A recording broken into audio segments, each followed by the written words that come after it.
যারা নিয়মিত জাহাজে চাকরি করেন, সেখানে মাসকে মাস থাকেন, এক দেশ থেকে আরেক দেশে তারা সফর করেন, তো এই সফর অবস্থায় তারা সালাত কি কসর করবেন না পুরা পড়বেন?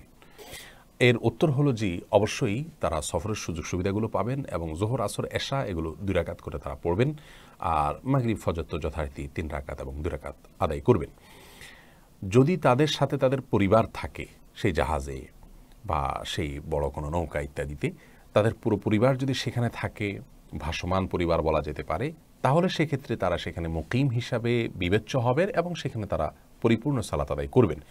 আর যদি পরিবার তাদের কোনো শহরে থাকে, তারা শুধুমাত্র ডিউটির অংশ হিসাবে এখানে থাকেন, তারা ডিউটির পরে একটা সময় পরিবারের কাছে ফিরে যান, তাহলে অবশ্যই তাদের এই জাহাজ যাত্রা, সেটা হোক কয়েক মাস ব্যাপী, এটাকে পরিপূর্ণভাবে সফর হিসাবে ধরা হবে, কারণ এটা তাদের মূলত আসল কোনো ঠিকানা না।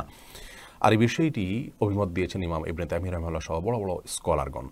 অতএব জাহাজে যারা নিয়মিত সফর করবেন এবং চাকরির স্বার্থে জাহাজে অবস্থান করবেন মাসকে মাস, তারা সেখানে কসরের সালাত আদায় করবেন।